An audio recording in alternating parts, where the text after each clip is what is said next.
Film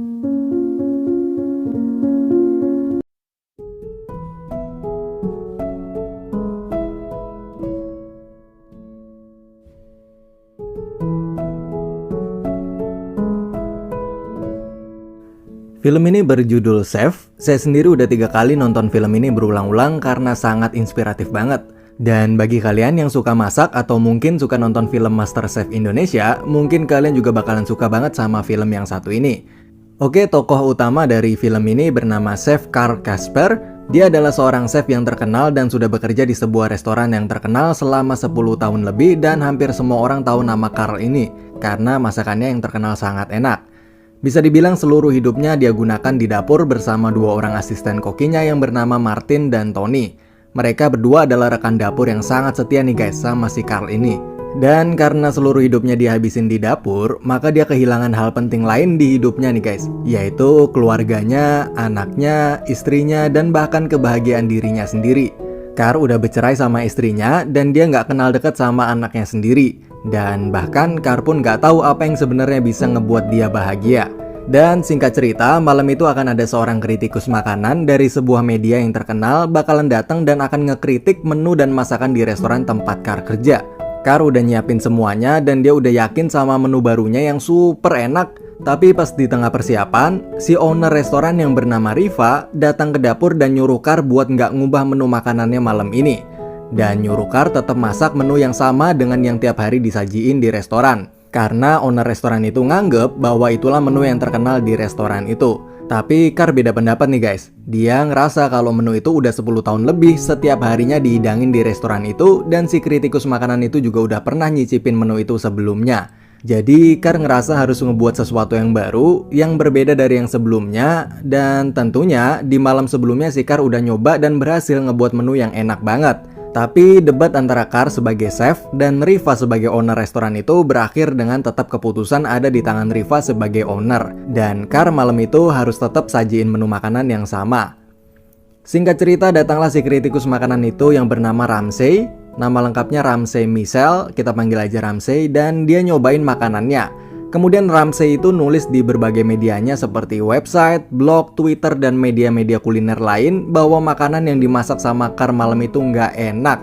Coklatnya kurang melted, membosankan, dan menunya pun sama seperti apa yang pernah kritikus itu makan 10 tahun lalu.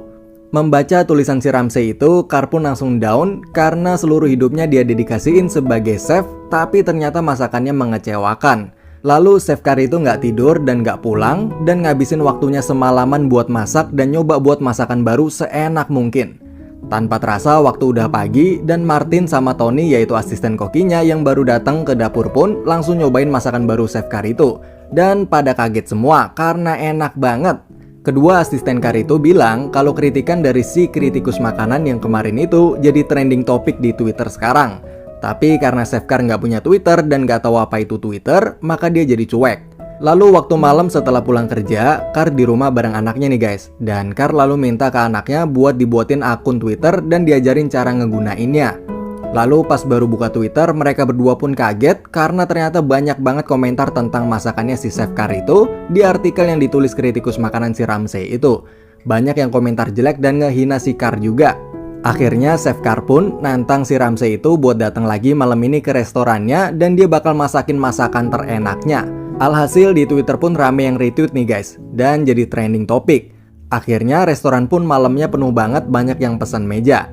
Malam itu jadi malam teramai restoran itu selama restoran itu berdiri. Nah, si Carl pun udah nyiapin menu masakan terenaknya nih guys. Dan di tengah persiapan, lagi-lagi si Riva yaitu owner restoran itu bilang kalau Carl mesti masak masakan menu yang sama seperti yang biasanya dan gak boleh dirubah sama sekali.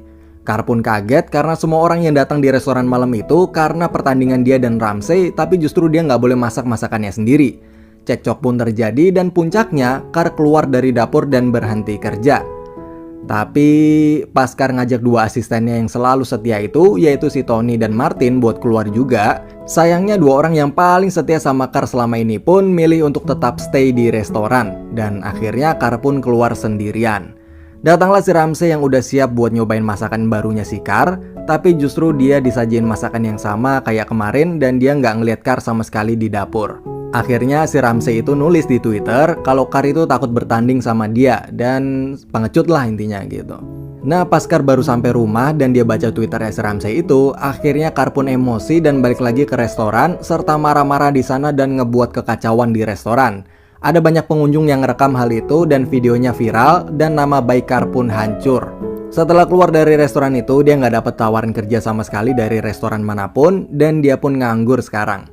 Dia ditawari sama seorang agen buat jadi chef utama di acara TV Hell's Kitchen. Mungkin kalian semua udah tahu ya teman-teman. Nah menurut agen itu, Hell's Kitchen cocok sama cara Carr marah-marah kemarin. Tapi Carr nggak mau dan nolak tawaran itu.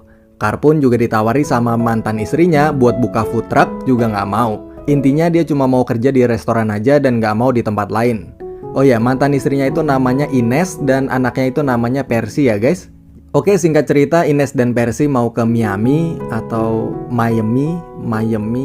Oke lah, nah terus Ines minta Carr ikut. Nah nanti Carr digaji sama Ines nih. Di sana kerjanya cuma disuruh jagain anaknya sendiri. Karena Ines di sana ada kerjaan dan gak sempet jagain si Percy. Di sana pun untuk pertama kalinya Percy ngerasain berlibur bareng semua keluarganya lengkap. Dan Percy baru pertama kali ngeliat sisi-sisi lain dari si Carr ini, yaitu seperti jogetannya si Carr dan yang lain sebagainya. Waktu pun berlalu dan Carr mulai merenung kenapa nggak dia terima aja tawaran dari si Ines buat buka food truck. Dan semuanya juga dimodalin sama si Ines. Akhirnya Carr pun setuju dan datanglah truknya. Tapi kondisi truknya parah banget nih guys, karena dari mobil bekas mungkin. Dan singkat cerita Carr dan anaknya beresin semuanya berdua bareng. Setelah semua bersih dan beres, Carr pun mikir kalau dia bakal kesusahan masak di dapur sendirian cuma dibantuin sama si Percy doang. Tiba-tiba datanglah si Martin, yaitu salah satu mantan asistennya di dapur dulu, yang bilang mau gabung ke food trucknya Carr karena udah muak sama restoran si Riva itu. Dan yap, mulailah mereka bertiga akhirnya langsung mulai buka food trucknya saat itu juga, dengan pelanggannya yaitu para tukang di sekitar tempat itu. Di film ini yang saya suka adalah banyak banget nih guys, pelajaran-pelajaran dari seorang chef yang hidupnya cuman untuk masak aja. Banyak kata-kata dari Carr yang ngena banget, seperti waktu ngajarin anaknya buat manggang roti doang, tapi si Carr bilang, seluruh hidupmu sekarang ada di roti dan panggangan itu. Kalau pangganganmu itu kacau, maka seluruh duniamu juga akan kacau. Di situ saya belajar banget tentang arti fokus dan totalitas. Carr juga ngajarin kalau masakan yang nggak sempurna, berarti masakan itu juga nggak pantas buat dikasih ke orang lain. Bahkan, Carr ngizinin anaknya yang masih umur 10 tahun itu buat minum bir nih guys. Gokil. Tapi karena rasa bir itu nggak enak, maka si Percy itu muntahin dan ngebuang sendiri botol birnya. Lalu si Carr bilang bahwa sekarang kamu udah tahu rasa dari minuman bir itu. Jadi mulai sekarang kalau ada temen yang nawarin bir ke kamu udah tahu harus ngapain. Oke, kita lanjut lagi ke ceritanya. Perjalanan dari food truck itu pun berlangsung. Truk berhenti dari kota ke kota dan buka di setiap tempat manapun yang truk itu singgahin. Dan setiap singgah dan berhenti di kota yang berbeda, maka menunya juga bakalan beda juga nih guys. Tapi si Carr ini ngerasa aneh, kenapa setiap baru buka selalu rame dan orang-orang pada ngantri, padahal baru banget parkir tuh mobil. Ternyata selama perjalanan, anaknya yaitu si Percy selalu ngunggah foto-foto postingan ke sosial media buat promosiin food trucknya itu. Alhasil food truck dari Chef Carr yang video marah-marahnya di restoran dulu itu jadi ikutan viral dan semua orang mau nyobain masakan food trucknya si Carr itu. Carr pun kaget ternyata anaknya jago dalam pemasaran atau marketing. Hari demi hari pun berlalu dan si anak minta izin ke Carr buat bikin video 1 detik setiap hari, atau yang biasa disebut 1 second every day, yang nantinya bakal digabungin semua dan jadi video kenangan panjang. Lalu setelah perjalanan panjang dari kota Miami dan udah deket dan mau sampai ke rumahnya, maka Carr bilang ke anaknya bahwa bentar lagi libur sekolah bakalan selesai dan keduanya bakalan balik lagi ke kehidupan masing-masing. Si Percy bakal sibuk sekolah dan si Carr bakal sibuk jalanin food trucknya itu. Tapi si Percy pun nangis karena nggak mau pisah dan masih mau bantuin bapaknya tiap hari Minggu atau setiap libur sekolah. Tapi Carr nggak ngizinin. Percy yang dari kecil nggak pernah ngerasa sedekat itu sama bapaknya, tapi sekarang harus pisah lagi pun nangis tapi tetap bisa nerima keputusan ayahnya itu.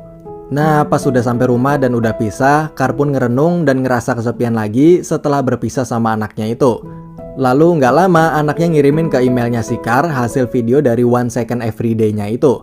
Dan si Carr pun nonton semua kenangan sama anaknya itu sambil terharu. Akhirnya Carr pun berubah pikiran dan nelpon si anaknya itu, yaitu si Percy. Dan bilang bahwa anaknya boleh bantuin Carr di food truck setiap akhir pekan atau setiap libur sekolah. Lalu si Ines, mantan istrinya Kar pun kelihatannya juga berhenti kerja nih guys, dan sekarang bantuin kerja di food truck itu sebagai waitressnya. Gak lama di saat mereka semua lagi kerja, tiba-tiba datanglah si Ramsey Michel, yaitu kritikus makanan yang dulu sempat cekcok sama dia itu. Dan mereka berdua lalu ngobrol dan si Ramsey itu ngejelasin bahwa semua ledekan dari Ramsey dulu itu cuma tuntutan pekerjaan aja. Karena untuk bisa populer, maka media online butuh sesuatu yang bisa viral. Tapi Ramsey nggak sungguh-sungguh bermaksud ngehina si Kar itu. Karena dia nganggep semuanya cuma bercanda dan seru-seruan bales-balesan retweet di Twitter. Ramsey nggak nyangka kalau si Kar bakalan sampai marah beneran nih guys. Dan sekarang Ramsey baru aja ngejual situs website kulinernya dan baru banget dapat banyak duit. Dan dia juga udah ngebeli sebuah restoran dan dia minta chef Kar buat jadi chef di restorannya itu. Tentunya berbeda dengan si Riva, yaitu owner restoran sebelumnya, si Ramsey ini ngizinin chef Kar buat masak masakan apapun yang dia mau dan yang dia suka. Dan di akhir film pun ditutup dengan chef Kar dan Ines rujuk dan nikah lagi.